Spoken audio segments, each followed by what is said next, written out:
What's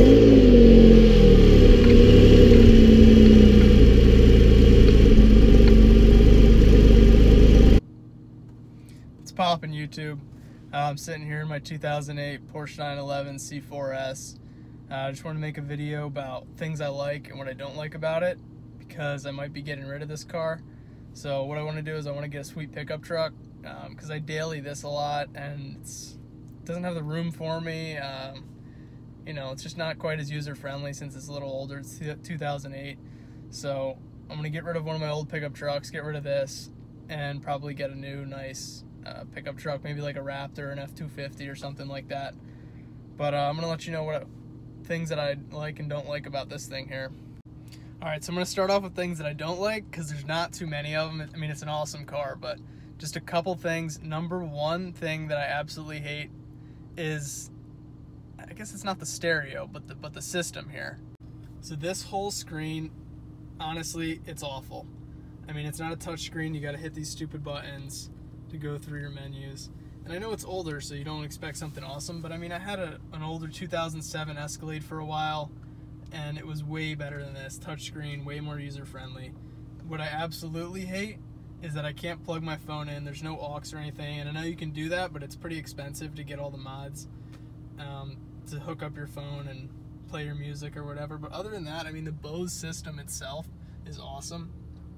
It's got really nice bass, as long as you can find a good station here on the radio. And the other thing, it doesn't even have XM, which I think is really stupid. How does Porsche in 2008 not have XM? I mean, maybe it could have been an option, and whoever bought this car originally didn't buy it, but it's annoying. Alright, probably the second thing I hate about this car is the whistling that it makes when you're going faster. On really windy days, it could happen at 80 miles an hour. If it's more still, you're probably at 90 to 100 miles an hour. It starts making this really stupid whistling noise.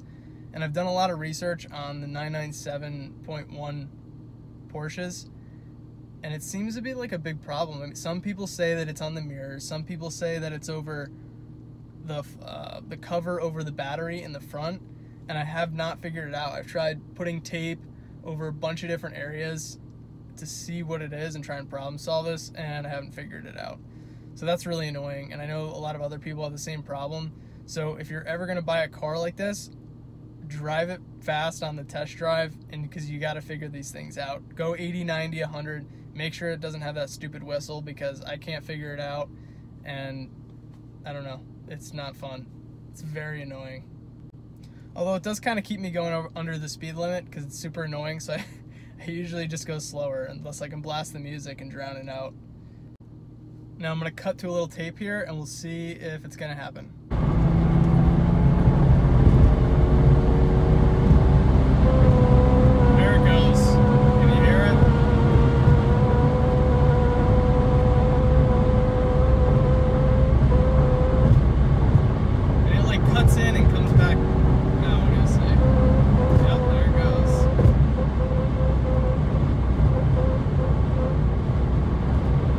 Super annoying when you're trying to drive fast and have fun. Okay, the third thing I hate about this car is the sport button. Now, I love that it has the sport mode, because the sport mode is phenomenal, and I'll talk about that later. But when you hit the sport button, it turns on the suspension too, which is so unbelievably stiff. I mean, you really can't drive with it on the road. It's great for the track, but I wish that when you turn the sport mode on, it wouldn't automatically turn the sport suspension on, because every time I turn on sport mode, you have to just turn it off, which is pretty annoying. It would be easier if they were one by one, because the only time you're ever going to use that sport suspension is on the track, because it's such a brutal ride. And the last thing I hate about this thing is no rear parking sensors or backup camera. Now, it's a small car, so it's pretty easy to maneuver around, but every other vehicle I have either has a backup camera or at least the sensors, so you just feel way safer when you're backing up and everything. I don't know if it was an option to get it on this car or what, but this car's pretty highly spec'd, so I can't imagine that the original owner didn't want a backup camera or at least some sensors. It's kind of brutal, but like I said, it's small, so it's manageable. Oh my gosh, I almost forgot one of the major problems I have with this car and it's not having automatic lights. How that in 2008 Porsche was not able to put automatic lights in there is beyond me. But you can see that they're off now, and you actually have to switch it all the way over to put your lights on. I mean, Porsche. Get your stuff together. I don't really understand it. It's kind of annoying, but learn to live with it. Alright, one of the first major things I love about this vehicle is the sound that it makes. I mean, that 6-cylinder with the naturally aspirated actually sounds pretty awesome, and the turbos I've heard actually are pretty brutal, so that's what I really like about these naturally aspirated ones. But check this out.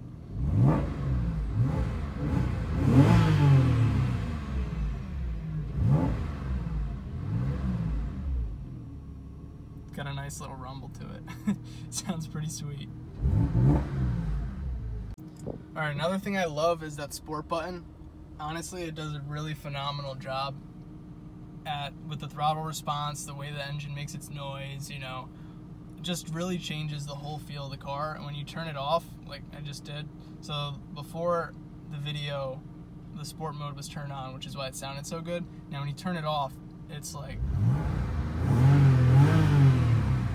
it's alright, it just doesn't sound phenomenal, like the other one doesn't have those little rumbles, and it doesn't get quite as loud.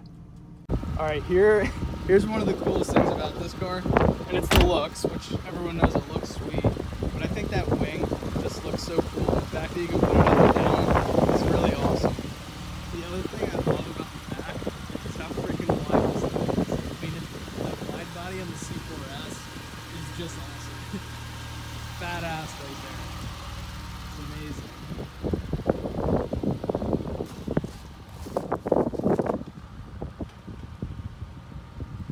Sweet car. And cargo this thing has. Now, the center is not a lot. Little, just keep some little stuff in there. Got some coins. What I think is really nice is these things on the doors. It has it on each side, so you can just keep all your little crap in there. I have a sunglasses case, seat belt cutter, you know, a little extra wallet. These back seats are pretty decent. They're pretty hard to sit on, but my little brother sits back here, so I don't really care. Now, what's a really nice feature is that if you have to fit something bigger back there, these things fold down. So you can put both of those down, and you got quite a bit of space back there. Great rally car. I took it on the Centurion run. Was able to fit all the bags in there so easily, it was amazing. Then you have the front release and the rear release. You have even more storage space in the front.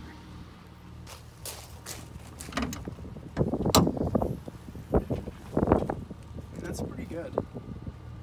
That, the back seats, really gives you a lot of room. It's pretty awesome. Let's go say hi. What's up? What's up, buddy? Yeah, I got a bunch of these dogs. There's another one over there. Awesome. There she is. Alright, this feature is actually super cool. It's the Sport Chrono. So you just go in here, hit your chrono, start. Dude, that's awesome. I always time myself when I drive to school. See if I can beat my record, but it's really cool to see that thing going. And at night it lights up and it's really nice. Alright, a few other things about the interior that I really like is these bucket seats hold you in so well when you're going around corners. Like I have the Ferrari California too, the original one, and the seats are just horrible for that. I mean, I guess it's more of a Grand Touring car, but so is this, and these bucket seats are awesome. And the leather on it actually does a really nice job. Even my driver's seat, it holds up well too. There's no stretch, there's no cracks, nothing like that. And then I don't know a lot about the options on here, but this Alcantara, this suede roof, is awesome, and you really don't see that on a lot of cars. They usually have that stupid like cloth type of material, but this thing has really nice materials all around. I mean, the full leather on the dash, everything. It really just has great materials. Alright, and just to finish up some of the mechanical things that I love about this, and you know, some of the driving aspects, The shifter is awesome. It shifts really, really well. Except in Pennsylvania, that stainless steel gets really cold in the winter, so you almost need gloves because it's freeze your freaking hand off. But it shifts really, really well. Another thing that's really, really nice is the handling on this car. I mean, it is phenomenal. Around the autocross tracks, you can keep up with Ferraris, Lamborghinis. You know, I've driven the Huracan on there. It's awesome, but this thing just holds up so well. The huge 305 tires in the rear are super sticky. The Michelin Pilot Sports are amazing. Makes the ride so much more comfortable. Drive is so much stickier. I mean, you can really whip this thing around corners and feel really, really confident. The California has nothing on this compared to handling. All right, we're gonna head over to Chick-fil-A. I'm gonna get a nice salad, the spicy Southwestern, something like that. Phenomenal salad. I'm trying to be a little healthy, you know. And we'll bring it on the highway, see if I can get that whistling to come out, which I know I'll be able to.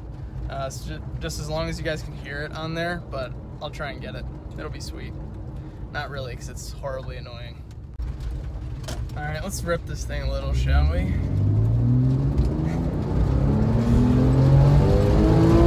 Woo! Dude. Awesome car, jeez.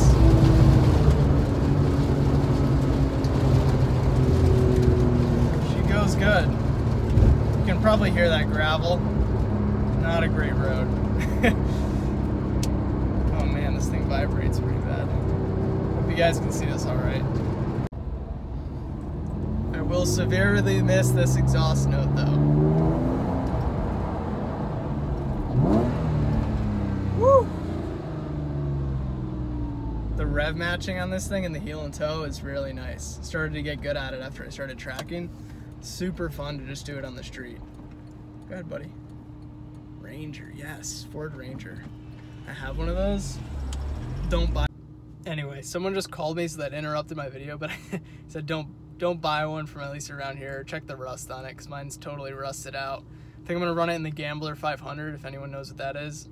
It's like a off-roading 500-mile course, off-road and on-road of just a bunch of beater cars. So I think that'd be pretty sweet to do with that. Yeah, guys. So don't get me wrong, it's a sweet car. I just think for me personally, this would be a better weekend car because I need the space and I really like to have all the electronics and be able to plug my phone in and listen to podcasts a lot of stuff like that. So it's hard for me to drive this every day and get the full use out of it. I'm driving around a lot of like construction sites, and I really need the four-wheel drive, off-roading capabilities to just go wherever, whenever I want. And just being that this car has 65,000 miles on it now, I kind of just want to get rid of it, get a truck, and then maybe in a couple of years get a newer Porsche, because I don't want a bunch of things to start going wrong with this thing. I have like 5 more months of warranty, but you know, I'm just kind of tired of it. I don't want to be in the middle of a big problem that it has, or it's in the shop for a couple of weeks, whatever. So yeah, I don't feel like dealing with the service and the $400 rear tires. So I think I'm just gonna get a truck and be done with it. And then in a couple of years, I would love to get a 991 GT3. That's my all-time favorite. So I'll get that maybe 2 years or something, but we'll have fun with the truck. So if any of you guys like trucks, keep checking the channel, because I'm sure shortly I'll get one here and I'll post some cool videos. If I get a Raptor or something, I'll go do some off-roading. Show you guys all about that truck. The Raptor has been like my favorite truck since I was a little kid. Well, since it came out, I guess, like in 2010 or whatever it was. I think I'm gonna get the first gen. I drove the first gen and the second gen. And the second gen is nice, but for me, I need more of like a beater, and I'll feel bad like beating the hell out of it. So if I get a first gen and just beat the hell out of it for a couple of years, do some off-roading and everything, then I think it's cool. And that 6.2 V8 in the first gen sounds so sick. Not even comparable with that new 3.5 liter EcoBoost in the new one. So I'm gonna look for a first gen Raptor, I think, and probably get one of those. So yeah, keep checking the channel and check out some other cool stuff. I'll do some videos with the California or something, I don't know. Signed up for the Centurion run in July. Look them up on Instagram or Facebook. They got some really cool stuff. That was a really, really nice, well put together rally last year, so I'm super excited to do that again. I'll bring the California unless I get something else from now until July. I would like to trade the California in. I can't talk today, I don't know why. Maybe because I haven't eaten, so I'm going to Chick-fil-A. But I'd like to trade it in and get something little cooler. Maybe a McLaren, I don't know, Huracan, something like that. So we'll see. Keep checking my stuff out though. I know you guys like that 911 service costs video, so I'm gonna try and keep doing a lot more of that stuff, like give you guys some real information about the cars, stuff like that. What's up, dudes? I just got back to the house. I was looking over some of the footage, and you could just tell how horrible our roads here in Pennsylvania, so I just wanted to bring that up. The last couple times I checked, Pennsylvania had some of the worst roads in the entire country, which is why the Porsche is a pain in the ass to drive all the time, and I'd love to have a big old truck with a big Fox suspension to soak all that shit up. But yeah, it kind of sucks, and if you watch the video, you can notice how loud it is in the cabin and how bumpy it is and how much that thing vibrates. So that all kind of translates into your bucket seat and everything. Now, I've driven that car all over in better states, and if you live in a state with much better roads, awesome. But those big tires do not help with that, and you should see the freaking potholes all over here. I'm shocked I haven't cracked a rim or anything yet. But yeah, it's pretty brutal. So just thought I'd chime in and add that